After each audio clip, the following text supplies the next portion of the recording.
Hi hello నమస్తే welcome to my YouTube channel అమ్మ ఆశీర్వాద. ఈరోజు మనం మాట్లాడుకోబోయే టాపిక్ ఏంటంటే జగన్మోహన్ రెడ్డి ఈ మధ్యకాలంలో కాస్త ట్రెండింగ్గా మారిపోయారు. ఇప్పుడు ఈ 2 రోజులుగా మరీ ట్రెండింగ్గా మారిపోయారు. దాని గురించి మనం మాట్లాడుకోబోతున్నాం. ముఖ్యంగా థంబ్నెయిల్లో చూపించినటువంటి ఆయన ఏం చేస్తే బచావ్ అనే దాన్ని కూడా మాట్లాడుకుందాము. ముందుగా జగన్మోహన్ రెడ్డి చేసిన పనుల గురించి ఓ 2 నిమిషాల నుంచి 5 నిమిషాల వరకు మాట్లాడుకొని తర్వాత దాని గురించి మాట్లాడదాము. ఈ 5 సంవత్సరాల్లో ఇప్పుడు ఈ 2 మంత్స్ వదిలేస్తే దానికి ముందు 5 సంవత్సరాల్లో ప్రజలు ఎలా ఉన్నారంటే ఎగ్జాంపుల్ చెప్పాలా అంటే బాహుబలి మూవీ అని చెప్పొచ్చండి. ఏంట్రా అంటే బాహుబలి మూవీలో ఆ బల్లాల దేవుడి ఆధ్వర్యంలో ఎలాగైతే ప్రజలు బాధలతో కష్టాలతో అన్యాయాలతో నిండుకుని ఉందో అలా అనేసి ఆంధ్రప్రదేశ్ని ఈజీగా చెప్పొచ్చండి. ఎందుకంటే అంత కష్టాలలో అంత బాధలతో ఉండింది ఆంధ్రప్రదేశ్. గవర్నమెంట్ తరఫు నుంచి వచ్చే ఫండ్స్ గవర్నమెంట్ నుంచి వచ్చే ఫండ్స్ అంతా పంచాయతీలకు వచ్చే డబ్బులంతా మాయమైపోతూ ఉండే. ఏమి పంచాయతీలకు దుడ్లు వస్తూ ఉండలేదు, పంచాయతీల్లో ఏం అభివృద్ధి లేదు, విలేజెస్లో ఏం అభివృద్ధి లేదు, సరైన రోడ్లు లేదు, సరైన పరిపాలన అనేది మాత్రం 100% లేదనేసే చెప్పుకోవాలా. ఈ విషయాలన్నీ పక్కన పెడితే తిరుమల తిరుపతి దేవస్థానం అంటే మన ఇండియాలోనే చాలా గ్రేట్ అండి. మన వరల్డ్కి 2nd స్థానంలో ఉంది తిరుమల దేవస్థానము. అలాంటి వెంకటేశ్వర స్వామికి కూడా చాలా అన్యాయం చేశారండి.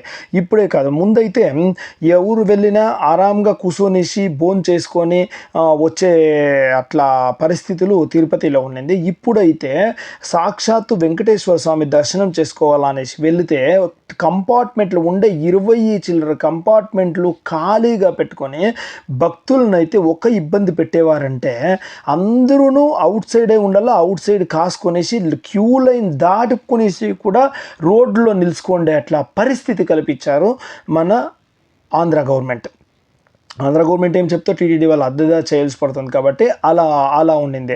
భోజనాలు అయితే తృప్తిగా భోజనం చేసే కూడా లేకుండా అయిపోయింది. మన ఎన్టీఆర్ గారు వచ్చిన తర్వాత ఫ్రీ భోజనాలు అనేది చాలా ఇంప్రూవ్మెంట్ అయింది.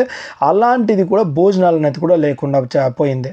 క్యూ లైన్లో ఉండే వాళ్ళకి సరైన పలహారాలు కూడా ఇవ్వకుండా ఉండే కూడా కారణము ఈ 5 ఏండ్లే అనేసి చెప్పవచ్చును. అంత దరిద్రంగా అయిపోయింది గవర్నమెంట్. చంద్రబాబు నాయుడు గారు వచ్చిన తర్వాత నిలుచుకోండే వాళ్ళకంతా వచ్చేసి కూల్ పెయింట్ వేయించి అకస్మాత్ ఏమైనా జనాలు రెస్ట్ అయ్యిండారా అంటే అవుట్ సైడ్ నిలుచుకోవాలంటే ఆ ఎండ తాకిడి కొట్టుకునే కయ్యలదు కాబట్టి వచ్చిన తక్షణమే కూల్ పెయింట్ వేయించారు రోడ్స్లో ఎక్కడైతే క్యూ లైన్ ఉంటుందో అక్కడ. అలా ఎంతో అభివృద్ధి చెందిన తిరుమల తిరుపతి దేవస్థానాన్ని కూడా ఎక్కడెక్కడ ఆయా దేశాలని వచ్చే భక్తులకు అందరికీ కూడా చాలా ఇబ్బంది పెట్టేశారండి.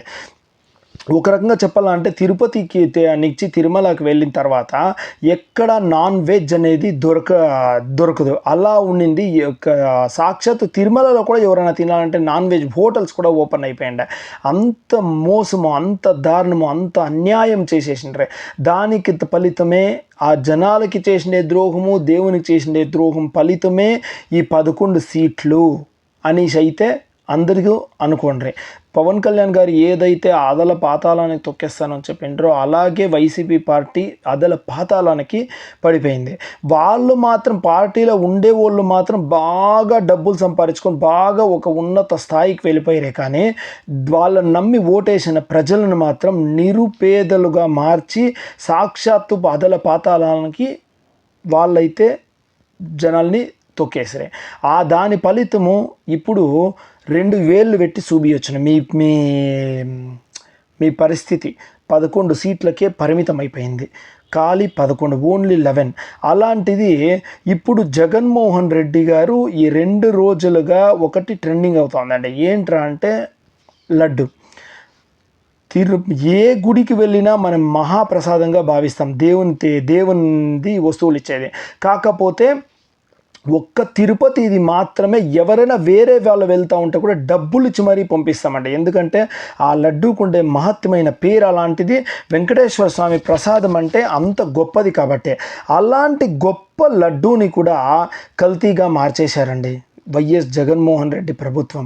ఆయన ఏం చెప్పారంటే మొన్న వచ్చే, లేదు మాకు తెలియకుండా జరిగింది, మేము కోడ్ చేసింటే మేము వాళ్ళు ఎవరు తక్కువ కోడ్ చేస్తే వాళ్ళకి ఇస్తాము అని చెప్తే, ఆల్రెడీ ఎన్టీ రామారావు సీజన్ నుంచి నెయ్యి అంత ఒరిజినల్ నెయ్యి వేసుకొని ఇప్పుడు గత 15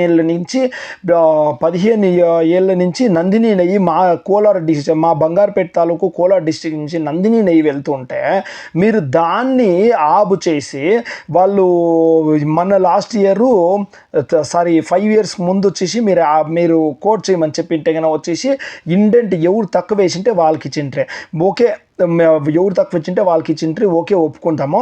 మీకు అట్లా ఎట్లా ఓల్కే కానీ ఒక అనుమానం అనేది వస్తున్నాయి, ఏంటి ఇంత తక్కువకి కోట్ చేసినారని చెప్పి. సరే మీకు రాలేదు, మీకు ఆ యోచన లేదు అని అందాం అనుకుంటే, ఆల్రెడీ నందిని గీ వాళ్ళు అప్పుడు చాలా తక్కువ స్కోర్ చేసినారు కాబట్టి ఎవరో ప్రైవేట్ కంపెనీ వాళ్ళు నందిని గీ వాళ్ళు మీకు ఇన్ఫామ్ చేసినారు. ఏంట్రా అంటే చాలా తక్కువ, అంత రేటుకి నెయ్యి ఇచ్చేకే అయ్యలేదు, ఇచ్చిండారా అంటే నాణ్యత అనేది క్లీన్గా కోల్పోతుంది.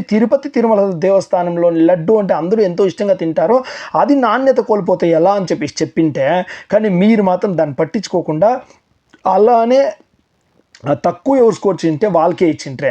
మీరు తక్కువ ఎవరు చేస్తే వాళ్ళకే ఇచ్చే క్యారెక్టర్ అయితే కన్నా మీ బిడ్డలను మాత్రము ఫారిన్లో చదివిస్తారు, మీరు మాత్రము పెద్ద పెద్ద కార్లో తిరుగుతారో, మీకు అంత మాత్రం ఆలోచన చేసేకి రాలేదా? ఏంట్రా అంటే ఇప్పుడు మీరు 1 లక్ష రూపాయలు ఇస్తే 1 లక్షకు వాల్యూనే వస్తుంది, 10 లక్షల రూపాయలు ఇస్తే 10 లక్షల కారే వస్తుంది. మారుతి కారు ఈకో కారు కాకుండా మీరు ఎందుకు జబర్దస్త్గా ఉండాలని చెప్పేసి కోట్ల కార్లో పోతారు? మీకు మాత్రము హైటెక్గా దుడ్లు పోయిన పర్వాలేదు, క్వాలిటీగా ఉండాలా.